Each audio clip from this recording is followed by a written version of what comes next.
high-performing private sector to public sector to entrepreneurship within the context of emergency management.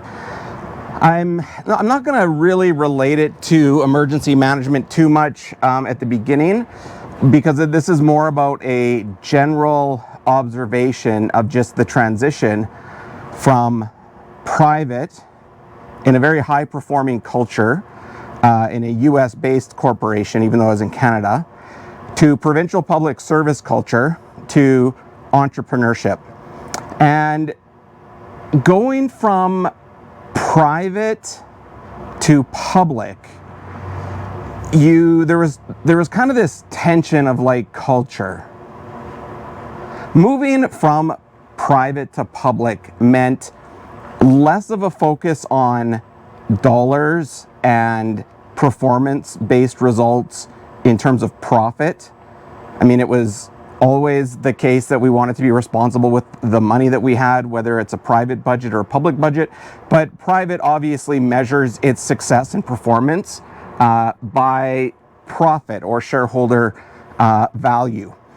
Moving into the public sector is very focused on results and outcomes, and public results and public outcomes, not private internal ones that are easier to shift and manipulate. But within the public sector, it meant a much slower bureaucratic process because of the need to ensure that everything that was done is in the public good, in the with an all of society view, with a holistic view. In the private sector, you can do that because internally you have an outcome, which is make more money. In the public sector, it's about social enhancement, the public good. That takes longer, it takes more diversity, it takes more inclusion, and it takes a lot of thinking and research and data collection. So that was the main shift. And I found that working with managers who had been sort of raised through their career in the government, maybe someone started out in the government really young, maybe in their mid-20s, and they got into a management or leadership position after maybe 20 years. They only knew that world, and it was very difficult coming in with an external view that was really rooted in continuous improvement. At the time, this was back in 2007, I'd been through Six Sigma, Lean Six Sigma. I was doing all of that. Those kind of things didn't really get popular, at least to the government of Alberta, until nearly 2011, and really embedded into their corporate services in around 2014, 2015, maybe even a little bit later than that. So coming in with a very process system orientated thinking already, that was rooted in improvement and performance enhancement, to a culture that was really just okay with mediocre and okay with the time that it takes to get results and outcomes, was very difficult. Going from public to entrepreneur, that was very different experience, because I kind of tried to combine the best of both worlds. So trying to perform as a business should, to keep myself and my family fed, but also work within a sector of emergency management that is very rooted in public service and government and social responsibility. So doing entrepreneurship in the private sector with a social sort of government lens, I found it to be very difficult, and it's getting to a point where I'm kind of tapped out of my ability to communicate why private sector contractors or consultants are a value add or valuable to the public service. Because as a contractor myself, I can see a lot of the wasted money. I see a lot of the wasted opportunity in the public sector through the procurement of some consultant work. Now, maybe within a technical world, a very technical world like hydrology or environmental sciences, engineering, transportation, maybe some of that consultancy is good because you're working within a very strict and structured framework, even accounting and finances. But within emergency management and business management, there isn't that strict structure. So my idea of what a result and outcome should be for the client, it's very difficult finishing that project and then hoping that the client, whether it's an institution, First Nation, government department, can take that and implement it and operationalize it without sort of the backbone that got them there and created it. It would be kind of like saying, I'm going to consult you for a policy, you develop the policy, now give it to us and we'll go implement it. That would be nearly impossible for a government to do if they don't have the, if there are people in the government that didn't go through the journey of creating that policy and getting it to where it is. It's the same with an emergency management plan. As a contractor or a consultant, if I make an emergency management program for an organization and I try to train them on it and hand it over to them, without that sort of consistent full-time support, whether it be through meetings or Q&A or text or whatever, it's very difficult for them to make sense of what was developed without a lot of training and support after the fact.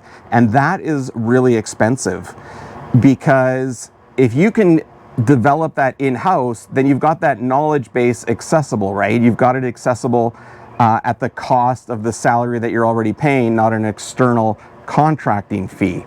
That is going to be probably double what a staff salary would be, because the consultant has to get insurance, they have overhead, maybe they lease a building, they pay for all their own expenses, they still have to take a salary, they got to pay taxes, they got to pay GST. So there's a lot of overhead that goes into a consultant's rates that are already baked into government salary and is kind of offset through those budgets.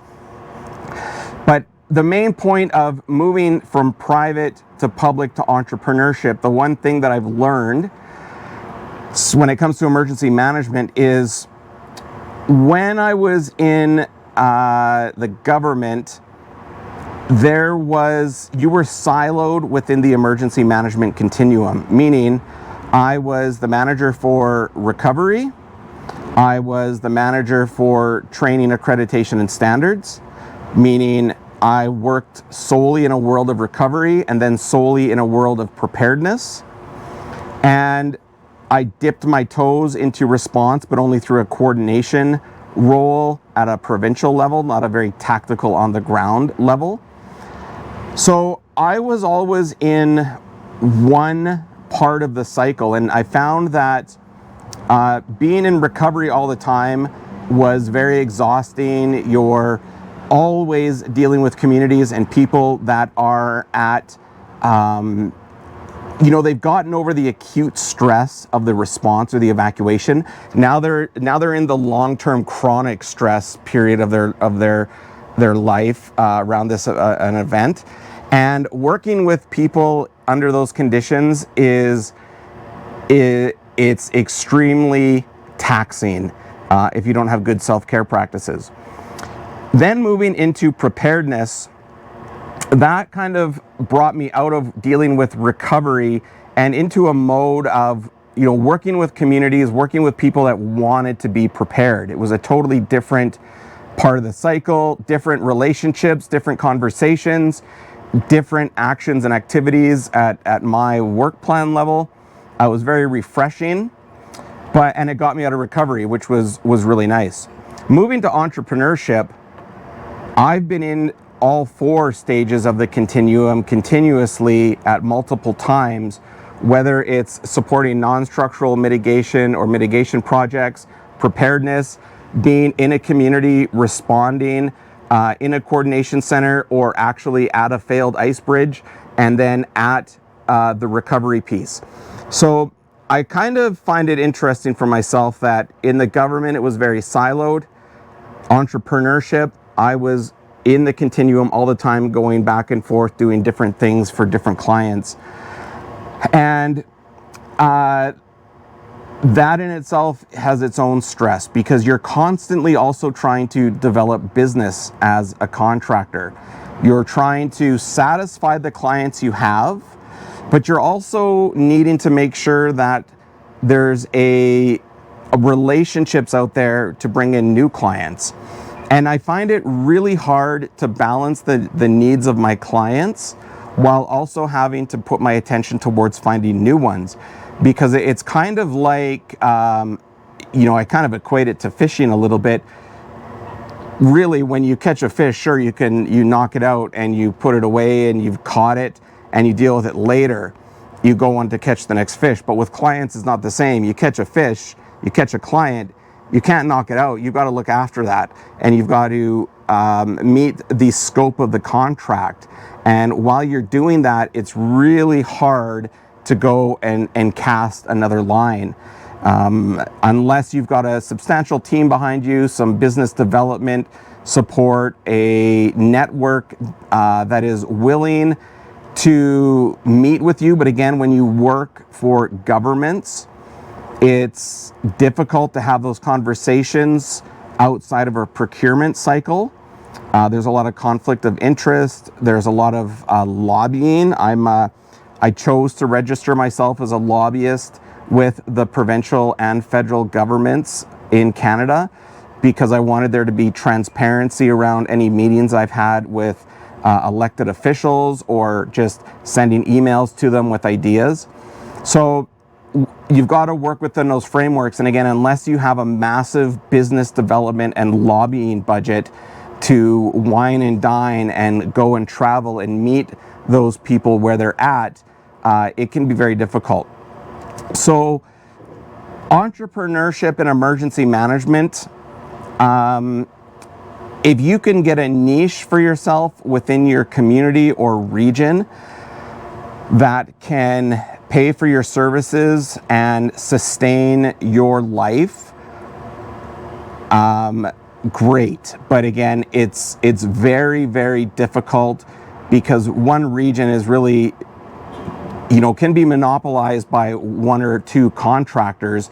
And then when you throw in the large multinational consultant agencies that specifically have annual budgets and people employed for business development, competing with that is really, really hard. And you have to try and create positive relationships at a local level that move beyond that. And it's, with consultancy, it's difficult too, because you're not really selling anything other than your knowledge and your experience and maybe some facilitation ability or services.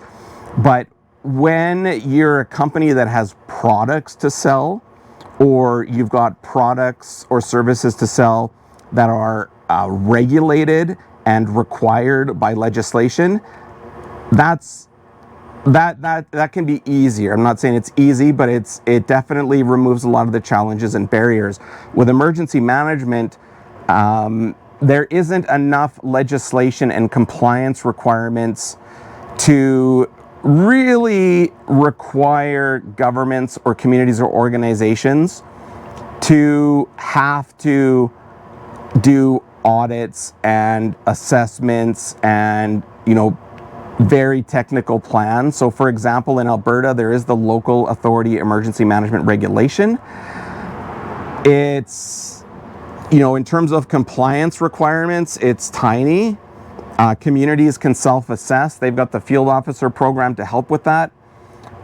The only way a contractor can get in and make any kind of revenue for salary for their staff or their employees would be to be able to break in under that free service by the government with a community that doesn't want that service, or bring something to the table that helps the municipality do that compliance and audit assessment quickly and more efficiently than what they have existing, which is really hard because, again, under the local authority emergency management reg, the compliance requirements are so minimal, and they're only required either every 1 to 4 years, depending on what it is.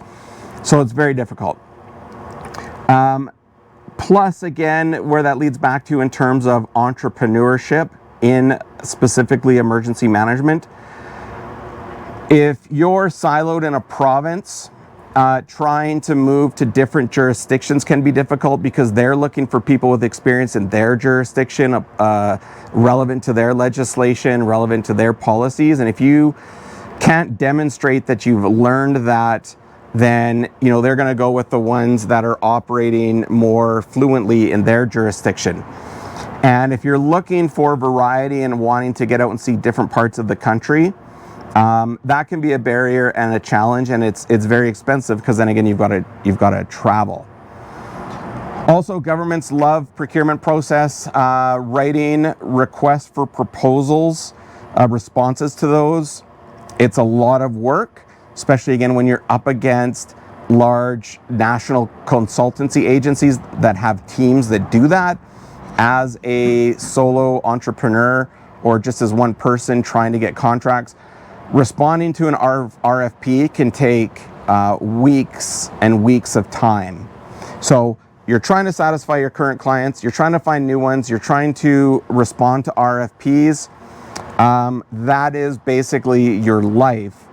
And when a client needs you for nearly part-time, to even if some need you full-time, then that means you're doing any kind of business development or procurement chasing or just general social media sales and marketing, in the other 8 to 14 hours of the day that you're not working on contracts. And then, like anything, when a consultant goes to do training, they're in the training class 8 hours. They're there. They could be doing that work for anywhere from 1 to 5 days, which again, then you're not doing any business development, RFP writing, sales and marketing, business development. You're not having meetings. So trying to balance all of that within wanting to be there for recovery and response.